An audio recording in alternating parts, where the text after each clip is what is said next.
नमस्ते, मैं अविचल दुबे। न्यूज़ तक के इस कार्यक्रम में आप सभी का इस्तकबाल करता हूँ। आज भारत सरकार ने 3 भारत रत्न का ऐलान किया है। 3 नाम हैं, चौधरी चरण सिंह, पूर्व प्रधानमंत्री रहे। इसके साथ-साथ एक और पूर्व प्रधानमंत्री पीवी नरसिम्हा राव और तीसरे यानी कि जो कृषि वैज्ञानिक यानी कि एमएस स्वामीनाथन, इन तीनों को भारत रत्न देने का ऐलान किया गया है। बीते 21 दिन में भारत सरकार के द्वारा 5 भारत रत्न दिए गए हैं, जिसमें 3 का आज मैंने ज़िक्र किया और एक एलके जो अडवाणी साहब को और एक कर्पूरी ठाकुर को भी दिया गया है। मैं आज के 3 नामों पर ज़िक्र करना चाहूँगा। मेरे साथ इस वक़्त योगेंद्र यादव जी मौजूद हैं। योगेंद्र सर, इन 3 नामों को लेकर मैं ख़ास तौर पर आपसे ज़िक्र चाहता हूँ क्योंकि आज की जनरेशन ख़ास तौर पर जिसको जेन ज़ी कहा जाता है या मिलेनियल्स हैं, उनको इन नामों के बारे में या इन लोगों के बारे में बहुत कुछ नहीं पता है। जब हम पढ़ते हैं या समझते हैं तो हमारी राय कायम होती है। मैं आपसे जानना चाहूँगा कि ये 3 लोग कितने प्रभावी रहे और भारतीय राजनीति से लेकर भारत के जनजीवन में और हमारे काम को आसान बनाने के लिए? चल जी, एक बात तो मुझे शुरू में कहनी पड़ेगी कि भारत रत्न जैसी उपाधि किसी को देना हुँ, 2-3 अलग-अलग काम कर एक तो यदि उनमें से कोई जीवित हो, तो हम जाके उसका सम्मान कर सकते हैं। उसे महसूस होगा कि चलिए मेरे देश ने मेरे प्रति कुछ बेहतर महसूस किया। इनमें से जीवित तो लालकृष्ण आडवाणी जी, बाकी तो कोई है नहीं। बाकी तो जी। पोस्टमस जब किसी को मरणोपरांत आप देते हैं, तो आप 2 अलग-अलग कारणों से कर सकते हैं। पहला कारण ये हो सकता है कि देश को याद दिलाना कि उस व्यक्ति ने क्या काम किया और देश को एक तरह से प्रेरणा देना कि ऐसा काम आप भी कीजिए।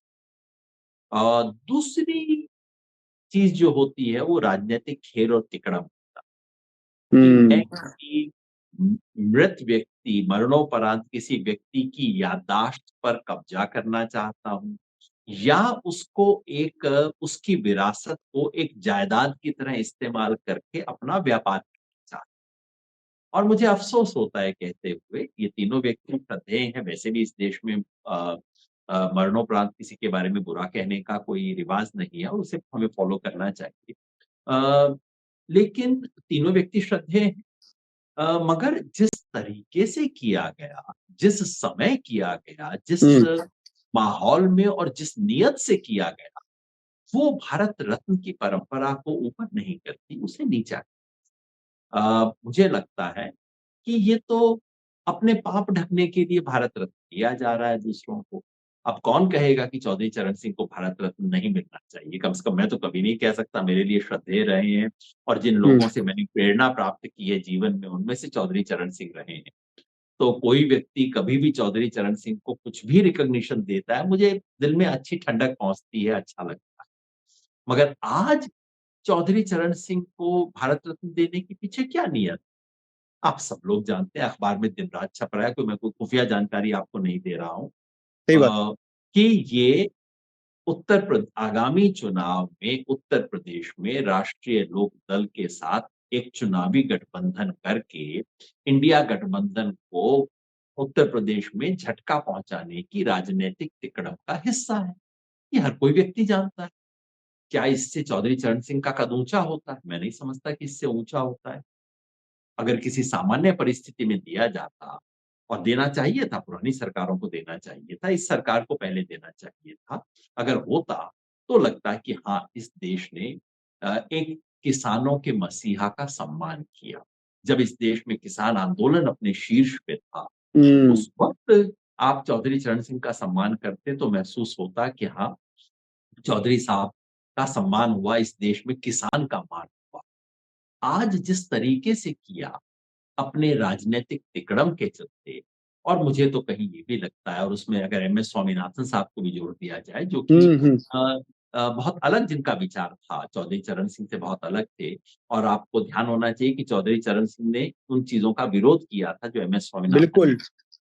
लेकिन एमएस स्वामीनाथन इस देश में ग्रीन रेवोल्यूशन के जनक माने जाते हैं। उन्होंने हुँ, बहुत टेक्निकली और किसानों के लिए लगातार कुछ ना कुछ बेहतर सोचने का काम किया।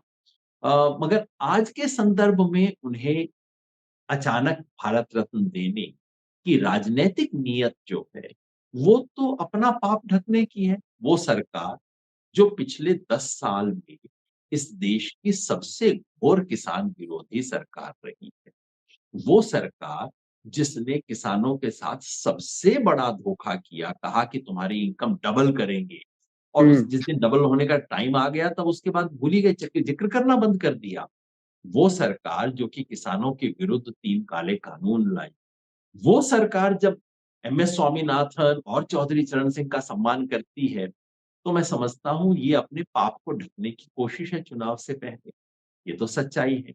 जहाँ तक नरसिम्हा राव जी का सवाल है, नरसिम्हा राव जी बीजेपी के लिए कब से प्रिय हो गए, बहुत रोचक विषय है। क्योंकि कम से कम नरसिम्हा राव जी उन लोगों में से नहीं थे जो कि बीजेपी को राजनैतिक रूप से, जिनके साथ बीजेपी की उठबैठ थी, जिनके साथ बीजेपी काम कर सकती थी। लेकिन 2 बातें सारी दुनिया को पता है, और मैं समझता हूँ वही 2 बातें इसके पीछे हैं। पहला तो ये कि नरसिम्हा राव को उस वक़्त कांग्रेस के अंदर जो खेमा गांधी परिवार से जुड़ा हुआ नहीं था, उसके प्रतिनिधि के रूप में देखा गया। सही तो बात। अगर कांग्रेस में आप गांधी परिवार खेमा और गैर गांधी परिवार खेमा, हालाँकि ऐसा खेमा कभी रहा नहीं है, कुछ समय के लिए ही था, लेकिन उस हुँ। खेमे के अगर कोई भी एक प्रतिनिधि है, तो वो नरसिम्हा राव। और दूसरी बात नरसिम्हा राव जी के बारे में जो पहले जगज़ाहिर थी, अब तो लिख के पत्रकारों ने किताबें लिख के, नीरजा चौधरी वगैरह ने किताब लिख के स्पष्ट कर दी है कि दरअसल राम मंदिर को बनाने का सबसे बड़ा काम यदि किसी ने किया, तो वो बीजेपी के नेताओं ने नहीं। बात है, बुरी बात है, इसका देश फैसला करेगा, इतिहास फैसला करेगा। लेकिन मैं समझता हूँ कि उसके लिए किया गया है। तो देश में 5 भारत रत्न कुछ 1 महीने के अंदर आ जाएँ, अच्छी बात है, क्योंकि इस देश में रत्नों की कमी नहीं है, बहुत बड़ा देश है, और 5 भारत रत्न होना कोई अपने आप में बहुत बड़ी बात नहीं, बुरी बात भी नहीं। लेकिन जिस तरीके से किया गया, लालकृष्ण आडवाणी जी अगर इतने ही बड़े भारत रत्न थे, तो भैया उनको प्रधानमंत्री बनने देते ना। उनका क्या कसूर था? लालकृष्ण आडवाणी जी ने सिर्फ इतना कह दिया था कि नरेंद्र मोदी बस सिर्फ इवेंट मैनेजर है और कुछ नहीं आता इसको। अब ज़ाहिर है मोदी जी को बात अच्छी नहीं लगी होगी, मोदी जी के गुरु थे, और उसके बाद उनके साथ जो कुछ हुआ वो सारी दुनिया जानती है। तो आप अपनी पार्टी के भीतर का स्कोर सेटल कर रहे हैं। कर्पूरी ठाकुर जी को इसलिए दे रहे हैं क्योंकि आप जातिगत सर्वेक्षण करवाना नहीं चाहते, कास्ट सेंसस करना नहीं चाहते, और उसको ढकने के लिए सबसे अच्छा तरीका ये है कि आप किसी अति पिछड़ी जाति के व्यक्ति को बहुत बड़ा-सा सम्मान दे दें। तो ये पुरानी तिकड़म रही है, किसी को वास्तव में कुछ न, शब्दों से पेट, बाकी सांकेतिक सम्मान ये सब चीज़ें करो, व्यवहार में कुछ ना करो, और दुर्भाग्य से जो आज किया गया है वो उसी का हिस्सा है। मतलब आप जो कह रहे हैं वो टाइमिंग को लेकर कह रहे हैं बहुत जो बात है वो टाइमिंग पर आकर अटकती है कि आज आरएलडी से गठबंधन करने के लिए जिस तरीके से लगातार राजनीतिक हलकों में चर्चा है और उसमें बीजेपी के साथ अगर वो आ जाएं तो उत्तर प्रदेश में और बेहतरी की जा सकती है। ऐसी सोच के साथ बीजेपी ने चौधरी चरण सिंह का भारत रत्न के लिए ऐलान किया है और उस पर जयंत चौधरी ने ट्वीट भी कर दिया कि दिल जीत लिया। लेकिन जयंत चौधरी की एक बात भी है कि मैं चवन्नी नहीं हूँ कि कहीं भी पलट जाऊँगा। तो अभी ये सब जो है पुरानी बातें जो हैं विदा हो जाएँगी और नए रास्ते तय कर लिए जा सकते हैं। अ, कुछ भी कहना कठिन है। जयंत जी को वैसे मैं जानता रहा हूँ, बहुत शरीफ इंसान हैं, और मेरी मान्यता ये रही थी कि हाँ, वो थोड़ा टिकने वाले आदमी हैं, कुछ अपने दादाजी के गुण उनमें हैं। तो दिल जीत लिया और साथ में क्या एक एनआई भी जीत लिया आने वाले चुनाव के लिए, कह नहीं हुँ, सकते। लेकिन अगर ऐसा होगा तो तब तो ये बहुत छोटा खेल हो जाएगा ना। तो फिर वो हुँ, चौधरी चरण सिंह के लिए सम्मान नहीं था, वो एक इलेक्टोरल अलायंस करने की कीमत। और हुँ। चौधरी साहब जैसे बड़े नाम का इस्तेमाल इस छोटे और टुच्चे काम के लिए करना, कम से कम मुझ जैसे चौधरी चरण सिंह के प्रशंसक को बहुत दुःख पहुँचा है। और लाना चाहूँगा पीवी नरसिम्हा राव का कि लगातार जिस तरीके से हम समझते हैं और हम तो ख़ैर देखते भी हैं अपने रोज़ के जो संसाधन इस्तेमाल में कि देश की आर्थिक व्यवस्था को बदलने में जो योगदान डॉक्टर मनमोहन सिंह साहब का रहा है, वैसा योगदान शायद ही किसी का रहा हो। लेकिन उस समय उनका चुनाव करना, उनको वित्त मंत्री बनाना, उनको इतनी बड़ी वही ज़िम्मेवारी देना, वो नरसिम्हा राव का ही विज़न था और देश को आगे ले जाने को लेकर उनका एक बड़ा विज़न रहा। तो इसको भी अगर हम समझें तो ये ज़रूरी हो जाता है कि आज की जो पीढ़ी है, वो ये समझे कि डॉक्टर मनमोहन सिंह को जो ज़िम्मेवारी दी, वो नरसिम्हा राव जी ने दी। अ, उन सुधारों का देश पर क्या असर पड़ा, उसका मूल्यांकन इतिहास करेगा। इसमें कोई संदेह नहीं कि उसके बाद आर्थिक वृद्धि की दर बढ़ी देश हुँ, में। साथ-साथ में देश में गैर-बराबरी भी बढ़ी। अ, उस ओके। सब का मूल्यांकन होगा। उसके लिए श्रेय मनमोहन सिंह को यदि मिलेगा, तो ज़ाहिर है उसका राजनीतिक श्रेय नरसिम्हा राव जी को मिलेगा ही।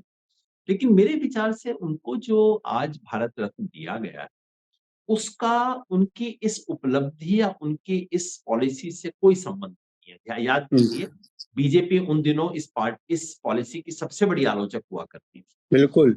जो उसका संबंध है, मैंने वही कहा, कांग्रेस की भीतर की राजनीति और अ, बाबरी मस्जिद के डिमोलिशन के वक़्त नरसिम्हा राव जी की जो रणनीतिक चुप्पी थी, जिसका अब पूरा खुलासा हो चुका है कि वो हुँ, चुपचाप बैठे हुए थे, सारी खबर उन तक आ रही थी, वो कह रहे थे हो लेने दो, पूरा हो ही लेने दो, इत्यादि। तो उनकी जो रणनीतिक चुप्पी थी, जिसने मंदिर बनने का मार्ग प्रशस्त किया, मेरे विचार से उसके लिए दिया गया है, ये सबको पता है। क्यों दिया गया है, हर कोई जानता है, कोई छुपी हुई बात नहीं है। हुँ। मैं कृषि वैज्ञानिक एम.एस. स्वामीनाथन का ज़िक्र करना चाहूँगा कि मुझे भी एक बार मिलने का मौका मिला, ब मेरे को बड़ी खुशी हुई इस बात को लेकर और मैंने उनके बारे में काफ़ी पढ़ा भी है। और जिस तरीके से जब हम स्वामीनाथन का ज़िक्र करते हैं तो एक लाइन हमेशा ज़हन में घूम जाती है क्योंकि किसानों को इस संदर्भ में कि साहब की कम से कम स्वामीनाथन कमेटी की जो सिफ़ारिश हैं उनको ही लागू कर दो किसानों के लिए। और जब ये ज़िक्र आता है तब सरकार जो है उस पर कोई बड़ी प्रतिक्रिया नहीं देती है। लेकिन यहाँ भारत रत्न दे दिया जाता है, जबकि किसानों को चाहिए कि कम से कम स्वामीनाथन कमेटी को ही आप देख लीजिए एक बार। इसीलिए तो भारत रत्न दिया गया है, ताकि वो बात खत्म हो जाए।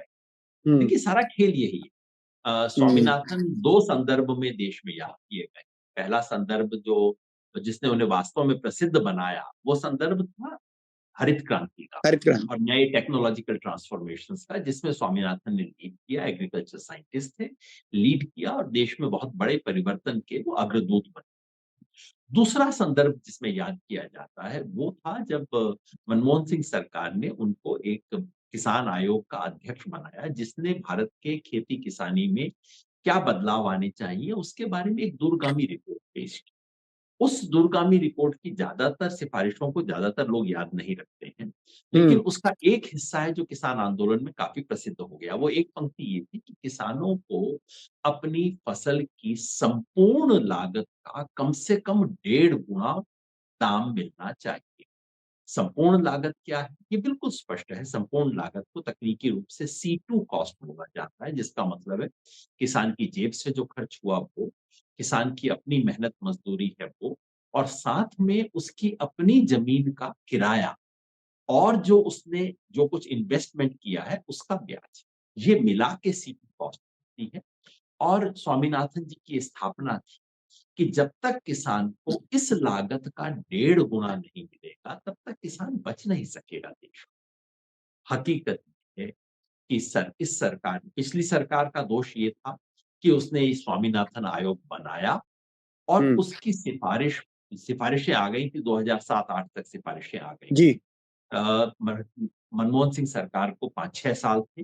मनमोहन सिंह सरकार एकदम चुप हो गई इस सिफ़ारिश के बारे में। और इस सरकार ने उससे भी एक कदम आगे बढ़ के काम किया। इस सरकार ने कहा कि हमने तो स्वामीनाथन को लागू कर दिया। हुँ, जबकि उन्होंने, और ये भी स्वर्गीय अरुण जेटली जी, उनका ये कमाल था कि उन्होंने वो हाथ की सफाई में काफ़ी महारत रखते थे। तो उन्होंने इसकी परिभाषा ही बदल दी, C2 को हटा के A2 बना दिया और कहा कि हमने तो दे दिया ना, ऑलरेडी हुँ, दे दिया। और अब इस सरकार के मंत्री और सब लोग घूम के कहते हैं, अरे! अरे! हमने तो बिल्कुल लागू कर दी। जबकि परिभाषा ही बदल दी गई है। हकीकत ये है कि इस देश की 23 फसलों में से शायद 1 फसल को छोड़ के कोई भी फसल नहीं है जहाँ किसान को संपूर्ण लागत के ऊपर डेढ़ गुना MSP घोषित हो। और घोषित जहाँ होती है, वो भी किसान को मिलती नहीं है। सही बात। 10-20% किसानों को छोड़ के मिलती नहीं है। तो मैं समझता हूँ कि भारत रत्न दे दिया, अच्छी बात है, इस पे क्या ऐतराज़ करना चाहिए। मगर स्वामीनाथन जी को सच्ची श्रद्धांजलि तब होगी और चौधरी चरण सिंह को सच्ची श्रद्धांजलि तब होगी जब आप किसान को संपूर्ण लागत का 1.5 गुना दाम सुनिश्चित करेंगे। जयंत चौधरी अगर उस अलायंस में जा रहे हैं, उनको मुबारक हो। लेकिन अगर चौधरी चरण सिंह के राजनैतिक वारिस हैं, तो उन्हें ये शर्त रखनी चाहिए वहाँ जाने से पहले, भारत रत्न की शर्त ना रखें, ये तो बहुत छोटे में आप एक बहुत बड़े हुँ, नाम के बीच में आप ये शर्त रखिए कि आप किसान को लागत का 1.5 गुना दाम एमएसपी के रूप में दिलवाएँगे।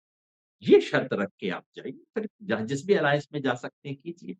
चौधरी चरण सिंह ने हिम्मत करके उस ज़माने में जब नेहरू के खिलाफ कोई बोलने की हिम्मत नहीं करता था, उस ज़माने में चौधरी चरण सिंह नेहरू के खिलाफ बोले थे और उन्होंने कहा था कोई व्यक्तिगत द्वंद्व नहीं, उन्होंने नहीं, कहा था ये शहरों का और उद्योगों का विकास हो रहा है। इस देश के अंतिम व्यक्ति का, इस देश के जो किसान हैं, किसान और गाँव का विकास नहीं हो रहा, शहरों और उद्योगों का विकास हो रहा है। इसके आधार पे चौधरी चरण सिंह ने देश के सामने एक नई दृष्टि पेश की। हम भूल जाते हैं चौधरी चरण सिंह केवल इस देश के कुछ समय के लिए प्रधानमंत्री बने, ये सबसे महत्वपूर्ण बात नहीं है। उत्तर प्रदेश के मुख्यमंत्री बने, ये सबसे महत्वपूर्ण बात नहीं है। चौधरी चरण सिंह ने इस देश की खेती को बदलने के लिए बहुत बुनियादी कदम सोचे और उन पे अमल किया। चौधरी चरण सिंह एक चिंतक थे, एक विचारक थे, किताबें लिखी उन्होंने। इस देश की अर्थव्यवस्था को एक ग्रामीण दृष्टि से, कृषि की दृष्टि से, गांधी की दृष्टि से देखने पर चौधरी चरण सिंह ने इस देश को दिशा और दशा दी।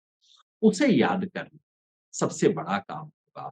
चौधरी चरण सिंह के विचार हत्या करके उनके नाम को भारत रत्न दे देना, ये तो एक राजनीतिक कुहड़ता। सही बात है सर कि जो चौधरी चरण सिंह साहब के जो विचार थे, स्वामीनाथन जी की जो सिफ़ारिश हैं, वो लागू हों, वो सबसे बड़े भारत रत्न के रूप में एक तरीके से जनता तक भी आएँगे, वो ज़रूरी है। आप हमारे साथ इस कार्यक्रम में जुड़े, आपका खूब-खूब शुक्रिया। आगे जुड़ेंगे ऐसा पूरा विश्वास। बहुत-बहुत धन्यवाद।